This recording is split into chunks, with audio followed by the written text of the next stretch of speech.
다니엘서 강의 26번째 시간이고 말씀의 제목이요. 생방송을 재방송 보듯이라는 제목인데요. 이게 무슨 말일까? 좀 의아스러우시죠? 오늘 본문은 우리의 삶을 앞을 알지 못하는 대본이 없는 생방송의 삶을 우리는 살고 있죠. 우리는 그렇습니다. 그런데 지난 시간에 우리가 보았던 것처럼 믿는 자의 방송의 끝, 마지막은 부활입니다. 그래서 그 부활을 향해서 우리는 지금 생방송 하루하루를 대본 없이 살아가고 있죠. 그러면 부활을 향해 가는 이 하루하루의 삶, 한 치 앞도 내다볼 수 없이 사는 이 삶이 살아가며 어떤 일을 더 많이 경험하고 어떤 마음으로 살아가야 하는가, 오전에 그것을 보았고요. 지금 이 시간에는 조금 더 넓게 지금부터의 삶이라도 부활이라는 종착점을 향해서 육신의 죽음의 끝, 이 부활이라는 종착점을 향해서 갈 때 어떤 각오, 무엇을 반복하며 살아가야 하는 구체적인 말씀을 좀 함께 나누려고 합니다. 생방송이라는 것은 대본 없이 바로 진행하는 것이죠. 방송을 보시면 예능 프로그램이나 버라이어티라고 말하는 것들이 이 대표적인 생방송의 프로그램들입니다. 이 생방송의 특징은요, 여러 사람이 나오지만 그 여러 사람이 지금 무슨 말을 하고 이때는 무슨 말을 하세요 이런 게 없어요. 큰 주제만 주어집니다. 오늘은 이곳에서 어떤 주제를 가지고 어떻게 큰 덩어리들을 알려줘요. 툭 던져줍니다. 이 게임, 이 세 가지 게임을 통해서 우승자를 정하고 이 우승자는 이렇게 되고 진 사람은 이렇게 됩니다. 자, 이것까지는 알려줘요. 그러면 그 안에 들어가서 여러 명이서 대본 없이 이 첫 번째 게임을 하면서 서로 작전회의도 하고 농담도 하고 상대방을 속이기도 하면서 진행해 갑니다. 첫 번째 게임이 끝나면 이 첫 번째 게임에서 스스로 발견한 약점들, 상대방의 강점들, 또 우리 편에서 강한 사람, 상대방에서 강한 사람을 다 파악하고 두 번째 게임에서는 또 작전을 잘 짜야 돼요. 그래서 이길 수 있도록 하는 겁니다. 그 재미가 있는 거죠. 그래서 생방송을 보는 거예요. 대본 없이 자연스럽게 최선을 다해서 가는 그 모습을 보는 것이 재미가 있는 것이죠. 그래서 드라마를 제외한 대부분의 쇼프로나 오락프로가 다 생방송으로 합니다. 지금은 녹화 없이 바로 큰 주제만을 보여주고 진행하는 것이죠. 그런데 우리는요, 방송으로만 생방송을 보면서 사는 게 아니고요, 우리의 삶이 생방송입니다. 우리의 삶이 대본 없이 부활이라는 큰 목적, 큰 방향은 알고 가는 거예요. 그런데 가면서 때로는 잘 가기도 하고 때로는 주춤거리기도 하고 무너지기도 하죠. 때로는 행복하고 때로는 힘이 들고 때로는 불행하다고 느끼죠. 그러면서 가고 있는 거죠. 이 라이브는 끊을 수 없습니다. 중단될 수 없고 돌이킬 수 없고 바꿀 수 없어요.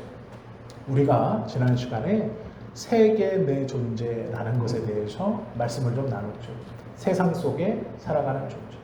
세상의 사람들은 그 마지막이 죽음이기 때문에 그 죽음을 향해 달려가므로 살면서 일어나는 슬픔이나 아픔은 그 죽음에 대한 영향력으로 더 큰 불안함, 더 큰 슬픔, 더 큰 아픔으로 인도하죠. 그래서 벗어날 수 없고 이길 수 없는 겁니다. 기쁨이 와도 그것이 진짜 기쁘지 않아요. 왜 그러냐면 그 마지막이 죽음이기 때문이에요. 그래서 죽음도 기쁨도 즐거움도 온전한 즐거움이나 기쁨이나 행복이 되지 못하고 행복할 때도 이 행복이 없어지면 어떡하나 불안합니다. 즐거울 때도 이 즐거움이 사라지면 어떡하나 불안하죠. 그렇기 때문에 진짜 즐거움과 진짜 행복과 진짜 기쁨을 몰라요. 반대로 믿는 사람은 마지막이 부활이기 때문에 슬픔 중에도 이 슬픔이 진짜가 아니고 아픔 중에도 이 아픔이 나의 삶을 완전히 장악하지 못한다는 것을 알기에 그 아픔이 진짜 아픔이 아니죠. 그 아픔 가운데 한 번 웃는 그 웃음을 보고 부활을 기억하고 생각하면서 그 아픔을 지나갈 수 있고 이길 수 있다라는 것이죠.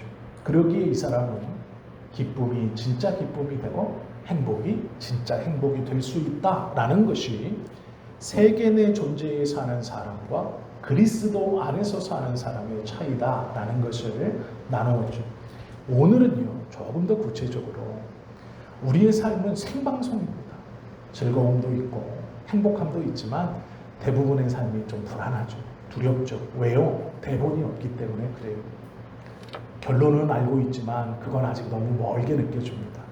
오늘 하루, 지금 나의 삶이 바로 앞을 모르기 때문에 조금 두렵고 조금 불안하죠.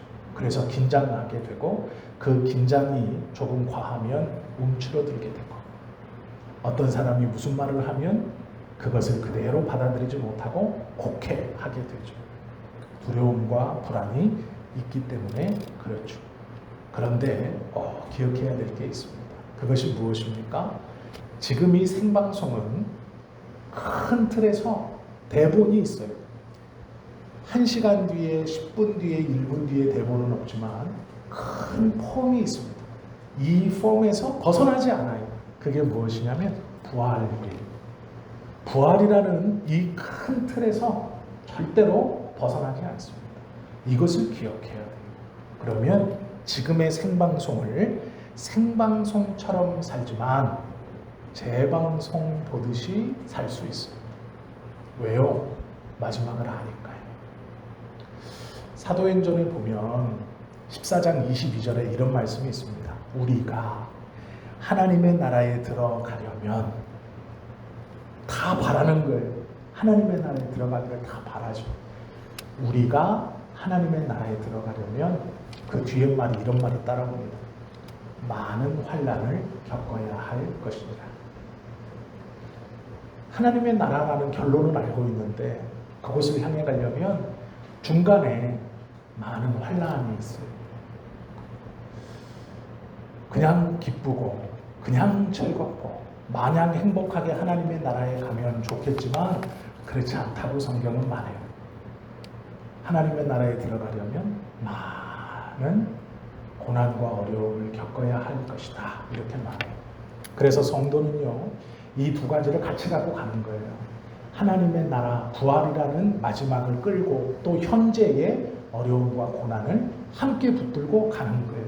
이 두 가지 중에 어떤 것이라도 놓쳐서는 안 돼요. 왜냐하면 불안함과 아픔을 놓는다는 건 지금을 포기한다는 거예요. 그럴 수 없습니다. 그러면 사는 게 아니에요. 이것도 끌고 가야 돼요. 놓을 수 없습니다. 이 불안감은 우리에게 언제나 따라와요. 그것이 삶입니다. 그러나 이것에만 매몰돼서 하나님의 나라와 부활을 잃어버리면 안 된다라는 것이죠. 이 두 가지를 같이 끌고 가야 돼요. 제가 중국에 갔을 때 여러 가지 불편했지만 개인적으로 힘들었던 것이 뭐냐면 한국 드라마를 못 본다는 거예요. 그때는 이렇게 막 발전되어 있지 못했습니다. 그래서 한국에 오면요 DVD를 샀어요. DVD를 사서 중국에 가서 그 DVD 플레이어를 TV에다 연결해 놓고 DVD를 보는 거예요.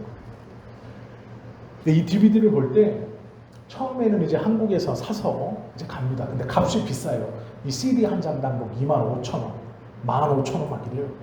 근데 어느 날 중국 야시장을 이렇게 가는데 한국 영화, 한국 드라마 DVD가 있는 거예요. 그런데 우리 돈으로 300원, 500원.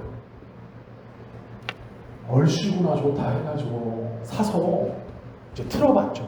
그랬더니 중국어로 더빙돼서 나오는 거예요.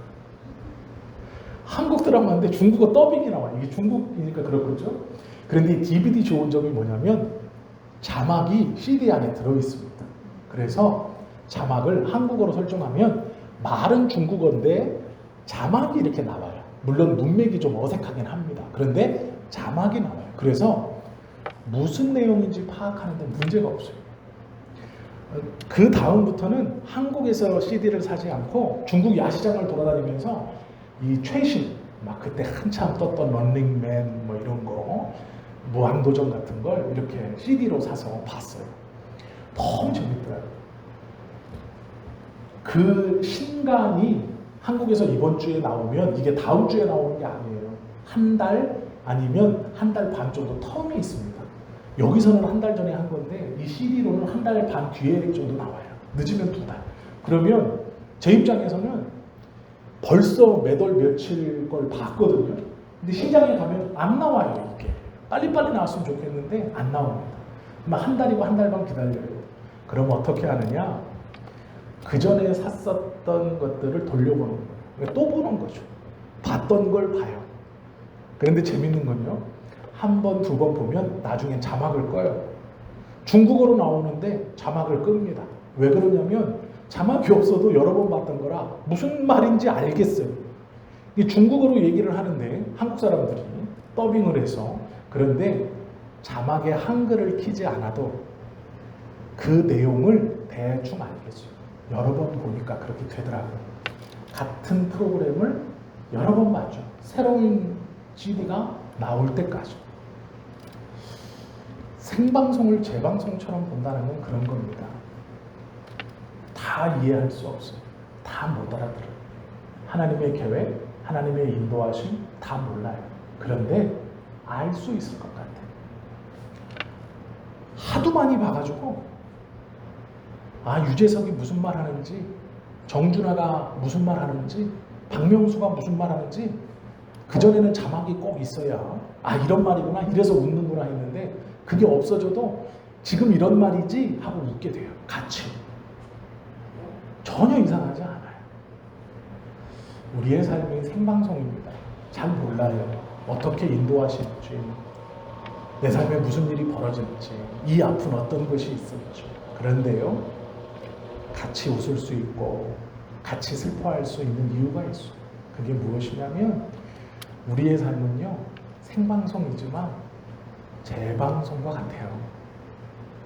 하나님의 은혜가, 인도가 계속 반복됩니다.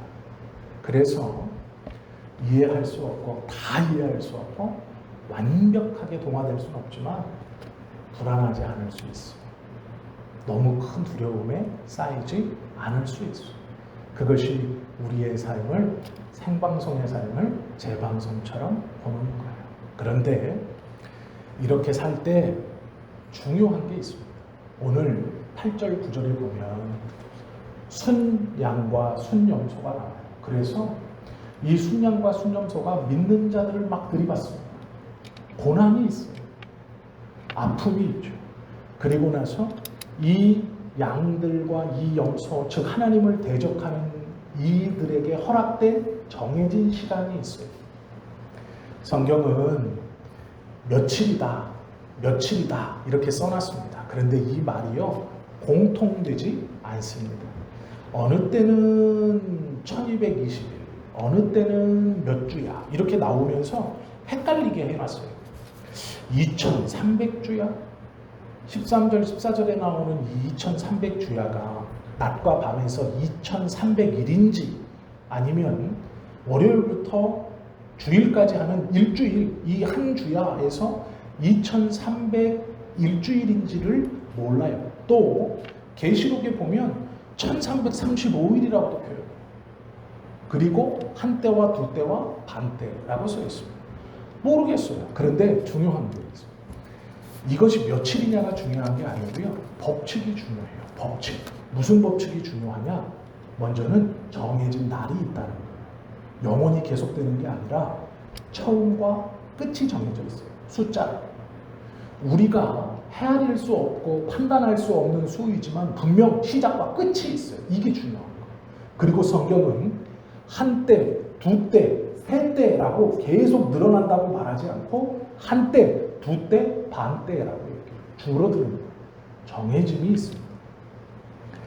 순양과 순염소가 힘이 아무리 세고 그들이 하나님을 믿는 하나님의 백성들을 핍박하고 하나님을 대적해도 그 날은 분명 정해짐이 있어요.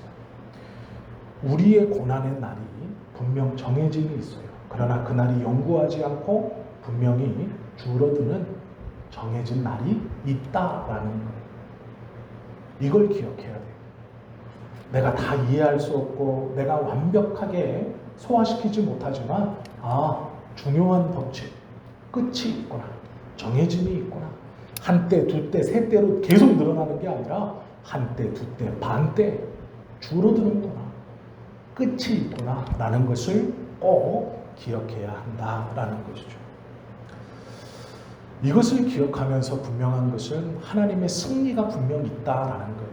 우리의 마지막은 부활이다라는 것이죠. 이것을 기억하는 것이 매우 중요하죠. 그런데 이제 우리의 할 일이 있습니다. 이제 우리의 할 일이 있어요. 하나님께서 승리하신다라는 건 우리가 다 믿고 있죠. 결국 세상은 예수님께서 오시는 날 종말을 맞이합니다. 우리에게는 두 가지의 종말이 있죠. 우리의 개인의 생명이 끝나는 개인적 종말과 예수님께서 다시 오시는 우주적 종말이 있습니다. 그 종말, 모든 것이 끝나는 그날 우리는 하나님 앞에 부름을 받아, 성경의 표현대로라면 들림을 받아 하나님의 나라로 들어갈 거예요. 승리이죠. 그런데요, 제가 운동을 해봤습니다. 검도를 지금은 쉬고 있지만 대학원에 들어가면서부터 오랫동안 했어요. 중국에서도 그렇고 한 12, 13년, 지금 쉰 지는 한 5, 6년 됐고요. 그런데 이제 한참 검도가 재밌을 때 대회에 나가본 경험이 있습니다. 검도는 5명이 단체전을 나갑니다. 제가 실력이 좋지 않아서 개인전은 못 나가봤고 단체전을 나가봤죠. 그러면 이제 선봉이 나갑니다. 선봉. 5명이 감독님까지 해가지고 이렇게 막 얘기를 해요. 그럼 상대방이 누가 나올지는 몰라요. 대진표. 어떤 팀인지만 알고 저쪽에서 5명 누가 나올지 어떤 순서로 나올지는 몰라요. 그러면 우리도 이제 얘기를 해요. 기세가 중요하니까 첫 번째는 선봉. 그나마 실력이 좋은 선봉이 나갑니다. 그리고 두 번째 차봉이 나가요. 두 번째가 차봉입니다. 세 번째 중견, 그리고 네 번째 부장, 5번째 대장, 이렇게 표현을 해요. 그래서 선봉이 나가서 게임을 합니다. 이기면 1승이에요. 그러면 기가 막 살죠. 그러면 이제 차봉이 나가서 두 번째 선수가 나가서 이기면 2대0. 이제 중견이 나가면 이 가운데가 나가서 끝나면 부장과 대장은 검을 맞대지 않아요. 3대0 끝나는 거예요. 제가 이 검도 대회를 단체전을 나가봤어요.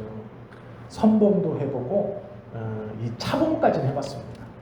근데 실력이 일천해서 부장과 대장은 못 해봤어요. 보통 대장이 가장 실력이 좋습니다. 무조건 이겨야 되는 선수예요.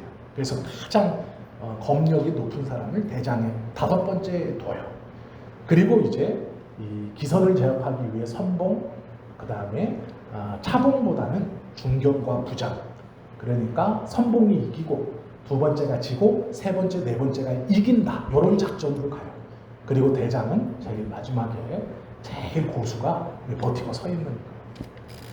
검도대회 나가보니까요, 선봉으로 출전해서 이긴 적도 있고 진 적도 있습니다. 그런데요, 선봉으로 출전하면 이기든 지든 1패를 하든 1승을 하든 상관없이요, 우리 팀이 이기면 다 같이 환호받아요. 선봉의 개인적 짐이 중요한 게 아니라 팀의 3승이 중요해요. 제가 졌어도 부장과 대장 그리고 중견이 이기면 게임은 이기는 거예요. 그럼 다 같이 환호를 받고 메달을 받습니다. 제가 이겨도 우리 팀이 이기면 환호를 받고 메달을 받고, 제가 져도 우리 팀이 이기면 환호를 받고 메달을 받아요. 그런데 후보 선수도 있습니다. 후보도 해봤거든요. 실력이 좋으면 계속 부전을 할 텐데 이제 실력이 좋지 않아서 저보다 실력 좋은 분이 있으면 이제 후보가 되는 거예요. 그 후보가 되면 옷을 입고요, 한쪽에 앉아 있습니다. 무릎 꿇고. 그 5번의 경기가 있을 때까지 가만히 앉아 있어요. 언제든지 나갈 수 있게, 후보니까. 누가 부상을 당하면 이제 호구를 착용하고 얼른 나가야 됩니다. 그런데요, 5명이 나가서 이겼을 때 후보도 옆에 섭니다. 5명 쭉 쓰고요. 6번째, 7번째 후보 2명이 있는데 2명도 서서 메달을 받아요. 근데 제가 똑같이 해봤거든요. 주전으로 나가서 메달도 받아봤고 후보로 나가서 메달도 받아봤어요. 다 승리이고 이김인데 이기든 지든 주전으로 나가서 경기를 뛰고 이겼을 때와 후보로 이렇게 서 있다가 이겼을 때는 기분이 좀 다릅니다. 왠지 멋쩍어요. 가만히 앉아 있다가 이 주전 선수들이 잘해가지고 옆에 이렇게 서 있으면 왠지 좀 멋쩍어요. 고개도 괜히 이렇게 숙여지고 이게 조금 그래요. 그런데 게임에서 졌어도 주전으로 나가서 졌어도 팀이 이기면 고개가 탁 서집니다. 네. 어깨도 펴져요. 후보가 50만 원짜리 뭐 그들한테는 별로 비싸 너무 이게 막 자랑스러워요. 죽도도 탁 들고 있어요. 막 마치 세워서 탁 사진 찍습니다. 개인은 졌어. 주전으로 뛴 경기는 하나님은 분명히 승리할 거예요. 하나님 나라는 분명히 우리에게 주어질 겁니다. 그런데 우리가 그 승리 앞에 물론 비하하는 것은 아닙니다. 후보로 승리를 얻었는데 고개 숙이고 쭈뼛대고 뭔가 어색하고 그러나 어떤 사람은 제 옆에 섰는데 우리 옆에 섰는데 비록 졌어요. 비록 졌지만 치열하게 싸웠어요. 하나님을 대적하는 세상과 치열하게 싸웠어요. 때로는 뭉개지고 깨지고 그런데 졌어요. 졌어도 아마 그는 당당할 거예요. 그날 고개가 빳빳이 서질 거예요. 우리는 분명히 승리할 겁니다. 하나님을 믿는 사람이 어떻게 살아도 결국 승리할 거예요. 그런데 문제는 어떤 승리자가 되느냐라는 거죠. 저는 그냥 구원만 받으면 돼요. 맞습니다. 너무 귀한데 제 개인적 경험으로는요. 후보였다가 이렇게 쓰니까 어색해요. 왠지 좀 그래요. 물론 기쁜데 왠지 그래요. 메달 색깔은 더 좋은 색이어도 차라리 내가 나가서 동메달을 딴 그 메달이 더 자랑스러워요. 후보로 은메달이나 1등을 해도 이거보다는 이게 더 좋은 것 같고 의미가 있고 값진 것 같아요. 하나님은 우리에게 그렇게 말하는 거예요. 뛰어라. 쳐다만 보지 말고 뛰어라. 싸워라. 져도 된다. 이긴 경기예요. 이길 거예요. 그런데 도망다니고 피해다니고 몸살이고 그러다가 맞이하는 승리와 내가 한번 불사르고 부딪혀서 깨지더라도 그렇게 맞이하는 승리는 다르다라는 거죠. 다니엘은 그 얘기를 하고 있어요. 부딪혀라. 겁먹지 마라. 깨질 수도 있어요. 질 수도 있어요. 이기면 좋겠지만 질 수 있어요. 그러나 괜찮아요. 하나님이 결국 이기실 거예요. 우리의 대장 되신 예수님은 패배하지 않아요. 분명히 이길 거예요. 그러면 우리가 다 마지막 날에 쭉 쓸 텐데 어떻게 서겠냐라는 거죠. 어떤 모습으로 서 있을 수 있겠냐라는 거죠. 생방송의 삶을 재방송 보듯 살아가는 사람은 덤벼볼 겁니다. 알기 때문이죠.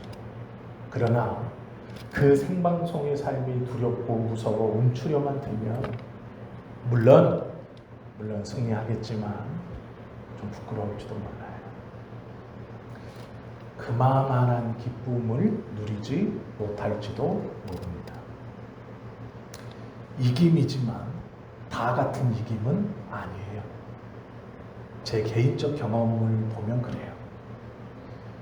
승리이지만 다 똑같은 승리는 아니에요.